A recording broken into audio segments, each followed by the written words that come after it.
안녕하세요. MTN 이슈체크 나은수 기자입니다. 최근 태강산업의 자사주 기반의 교환사채 발행을 금지해달라며 이 트러스톤 자산 운용이 제기한 가처분이 기각된 일이 있었죠. 이 이사 충실 의무에 대한 상법 개정 이후 이 법을 근거로 다투는 첫 가처분이어서 법조계 그다음에 자본시장 관계자들 위주로 이제 굉장히 주목을 많이 받았는데요.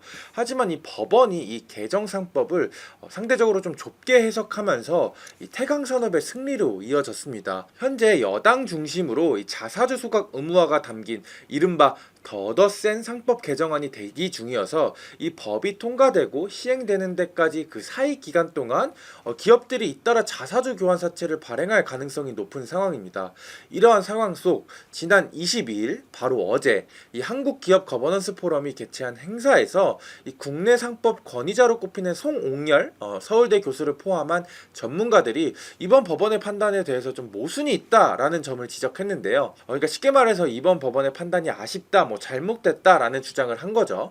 그러면서 지금까지 일반 주주들이 이 법정에서 주장해온 이 주장들을 반복하면 재판 가처분에서는 이 백전백패를 할 수밖에 없다는 이 따끔한 지적과 함께 이 물줄기를 바꾸는 관점의 전환이 필요하다면서 이 새로운 법적 무기를 이번 포럼에서 공개했습니다. 이 자사주 기반의 교환사채 발행은 앞으로도 이 당분간 계속될 수 있는 만큼 굉장히 중요한 주제이기도 한데요. 그래서 이번 이슈체크에서는 태강산업의 자사주 기반의 교환사채 발행 가처분이 왜 기각됐는지 핵심부터 짚고요. 두 번째로 앞으로 이대로 가단 이 백전백패로 갈 수밖에 없을 것이라는 이 회의론이 왜 나오고 있는지, 그 다음에 마지막으로 그렇다면 이 기업들의 자사주 기반 교환사채 발행을 막을 만한 새로운 법적 무기는 무엇이 될 수 있을지 하나씩 짚어보도록 하겠습니다. 사실 오늘 내용은 좀 법적인 내용이라서 좀 어려울 수도 있는데 최대한 쉽게 설명해드리도록 할게요. 이번 태강산업의 교환사채 발행 가처분 결정문을 보면 사실상 이 트러스톤의 완패라고도 볼 수 있습니다. 이 트러스톤이 법정에서 제기한 주장들이 완전히 다 배제가 됐는데요. 이 승소하기 위한 가장 중요한 첫 단추를 깨는 것부터 법원이 인정을 해주지 않았기 때문입니다.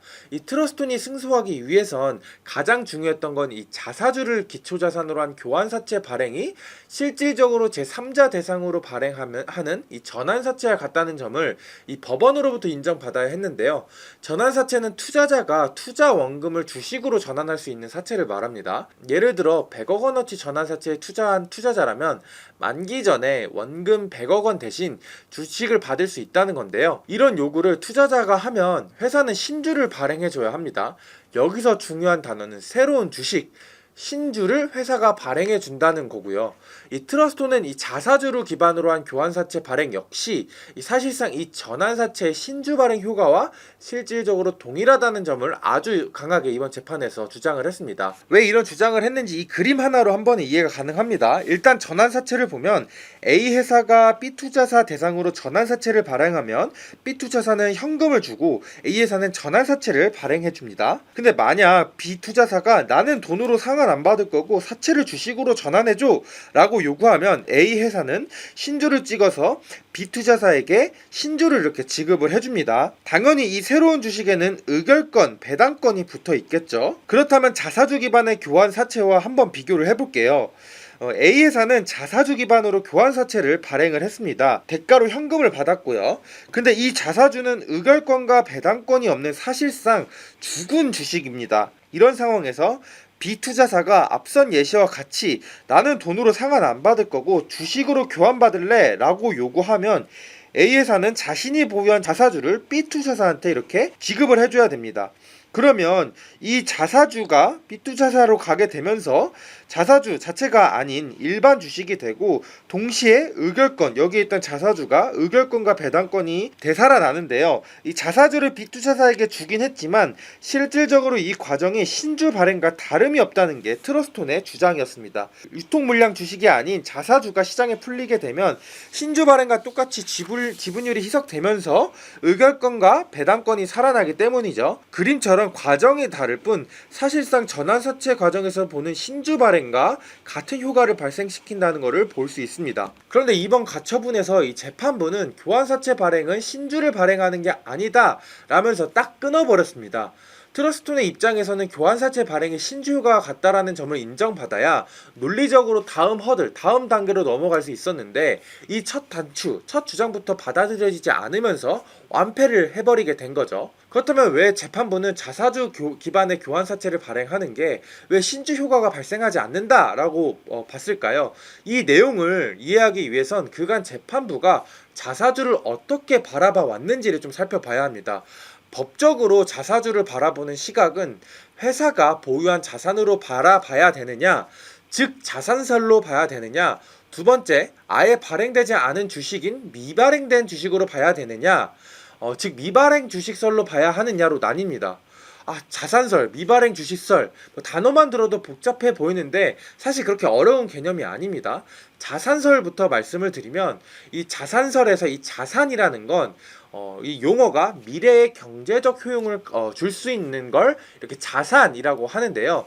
부동산이 대표적인 자산이라고 할 수 있는데 자사주 역시 미래의 효용 가치를 지닌 자산으로 본다는 게 이 자산설의 핵심 내용입니다. 쉽게 말해서 자사주를 밖에다 내다 팔면 돈이 들어오잖아.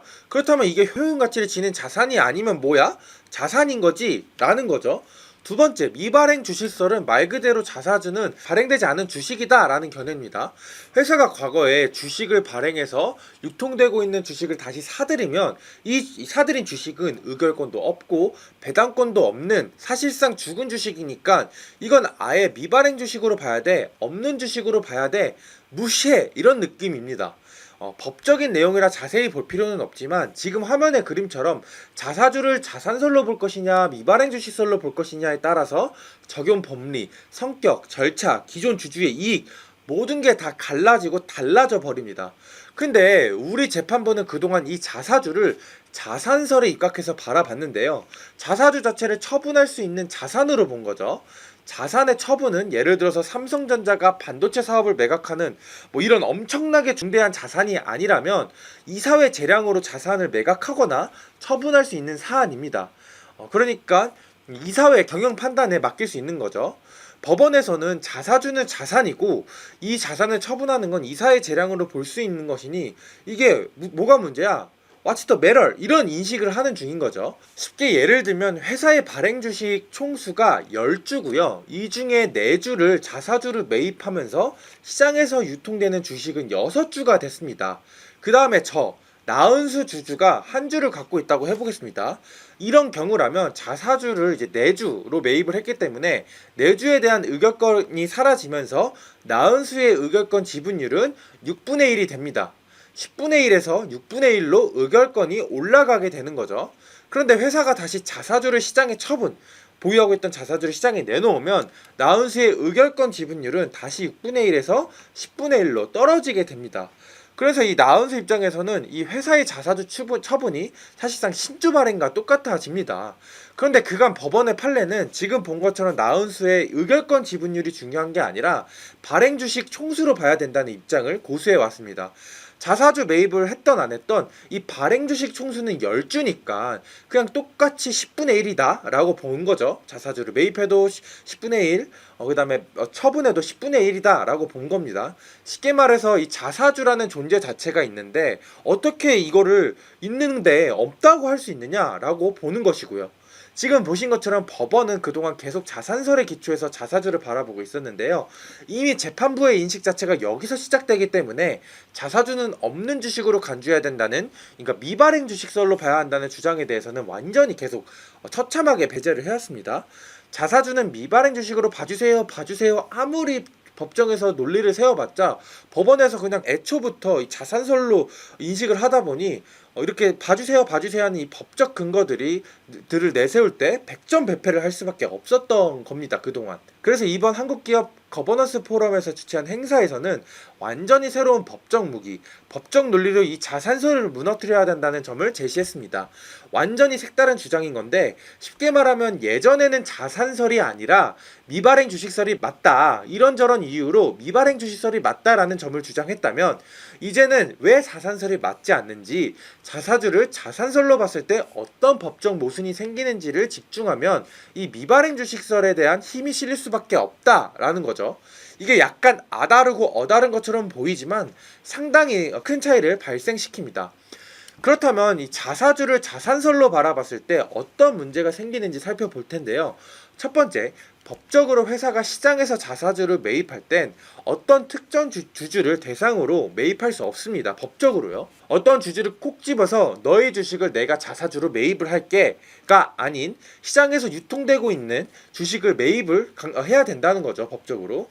이렇게 특정 주주가 아닌 일반 주주들이 시장에 내놓은 자사주를 매입하는 이 법적인 근거는 단체법이라는 것에 근거를 합니다.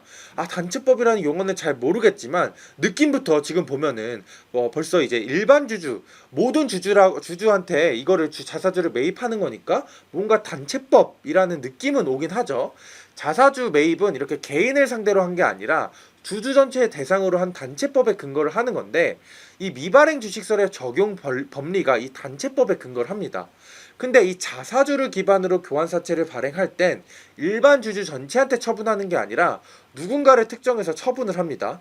이번에도 태강산업이 이 교환사채 발행을 한국투자증권에 할 때는 하나, 이 개인을 대상으로 콕 집어서 발행을 한 거죠. 근데 이렇게 전체가 아닌 누군가를 특정해서 처분을 한다는 건 이 개인법에서 근거를 한다는 건데, 이 자산설의 적용 법리가 이 개인법에 기반으로 하는 겁니다. 즉 취득할 땐 전체 주주를 대상으로 사면서 팔 때는 특정 주주한테, 개인한테 콕 집어서 이렇게 판매를 하는 건 법적 모순이다라는 게 핵심 논리입니다. 자산설에 입각해 법적인 모순이 발생하지 않으려면 매입할 때도 특정 주주한테 매입하고 처분할 때도 특정 주주한테 매각을 해야 되는데, 앞서 보신 것처럼 우리나라 법은 이 자사주 매입할 때 법상 특정 주주한테 자사주를 매입하는 게 불가능하니, 즉 개인법이 불가능하니 매입할 때도 단체법, 처분할 때도 단체법에 근거해야 된다는 겁니다. 결국에 이런 논리를 펼치다 보면 자사주를 미발행 주식설로 봐야 된다는 결과에 이르게 되는 거죠. 두 번째, 회사가 자사주를 매입하면 앞서 보신 것처럼 유통물량 주식수 감소로 주주들의 의결권 지분율이 상대적으로 올라가게 됩니다. 반대로 자사주를 처분하면 유통물량 증가로 의결권 지분율이 감소하게 되고요. 근데 그동안 판례에서는 회사가 자사주를 매입했을 때 이 주주들의 의결권 지분율이 증가한 건 법률 행위를 해서 얻은 결과가 아니고 회사가 주식을 매입해서 발생한 단순한 경제적 반사적 이익, 그러니까 우연한 이익이라고 간주해왔습니다.